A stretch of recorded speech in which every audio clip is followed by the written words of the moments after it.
ኢትዮጵያ ሰባተኛውን ጠቅላላ ምርጫ ለማካሄድ የቀናት እድሜ ብቻ ቀርተዋታል። በእነዚህ ቀናት ውስጥ በእለቱ ከመራጮች የሚነሱ ማንኛውም ቅሬታዎች የሚቀርቡበት መንገድ ማወቅ የተገባ ነው። ምክንያቱም ይህ ሂደት የምርጫውን ሰላማዊ፣ ፍትሐዊና ተአማኒነትን ማረጋገጫ አንዱ ምዕራፍ ነው።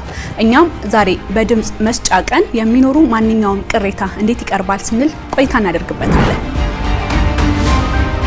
በድምጽ መስጫ ቀን በመራጮች ዘንድ ሊነሱ ከሚችሉ ጉዳዮች አንዱ የምርጫ ካርድን ወስዶ የተመዘገበ መራጭ ያለምንም ምክንያት ድምጽ ከመስጠት መከልከል ይገኝበታል። ታዲያ ይህ ግለሰብ እንዴት አቤቱታን ማቅረብ ይችላል? መራጩ ህጋዊ ቅደም ተከተሎችን ተከትሎ የመጣና በምንም አይነት መንገድ እንዳይመርጥ የሚያደርግ ጉዳይ ከሌለ ቅሬታውን በቅድሚያ ለምርጫ ጣቢያው ኃላፊ ማሳወቅ ይችላል። የምርጫ ጣቢያው ኃላፊ ጉዳዩን በማጣራት አቤቱታ አቅራቢው ድምጽ እንዲሰጥ ወይንም ጊዜያዊ ድምጽ እንዲሰጥ ውሳኔ ሊሰጥ ይችላል። ጊዜያዊ ድምጽ እንዲሰጥ የተወሰነበት መራጭ ቅሬታ የሚኖረው ከሆነ ደግሞ ለምርጫ ክልል ቅሬታ ሰሚ ኮሚቴ ያቀርባል። የምርጫ ክልሉ ቅሬታ ሰሚ ኮሚቴ ጊዜያዊ ድምጹን ውድቅ ካደረገበትና በዚህ ውሳኔ ቅር ከተሰኘ ደግሞ ወዲያውኑ ቅሬታውን ስልጣን ላለው ፍርድ ቤት ማሳወቅ ይኖርበታል።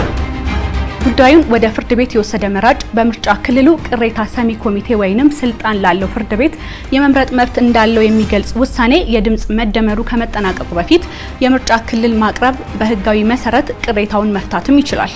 ይህ ሲሆን ቅሬታ አቅራቢዎች ሊከተሏቸው የሚገቡ ህጎች ደግሞ የሚከተሉት ናቸው። በምርጫ ጣቢያ ያሉ ህጋዊ አማራጮችን መጠቀም።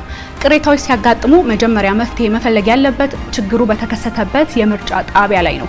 ስለዚህም በቃል ወይንም በጽሁፍ ለጣቢያው ኃላፊ ቅሬታን ማቅረብ የመጀመሪያው እርምጃ ሊሆን ይገባል። ጉዳዩ ከኃላፊው በላይ ሲሆን ደግሞ ቅሬታ ሰሚ ኮሚቴን ማነጋገር ያሻል። እነዚህ ኮሚቴዎች ከተለያዩ ፓርቲዎች የተወከሉና ከህዝብ በታዛቢነት የተሰየሙ በመሆናቸው አፋጣኝ መፍትሄን ለመስጠትም ያግዛሉ። ሁለተኛው ማስረጃ ማሰባሰብ ነው።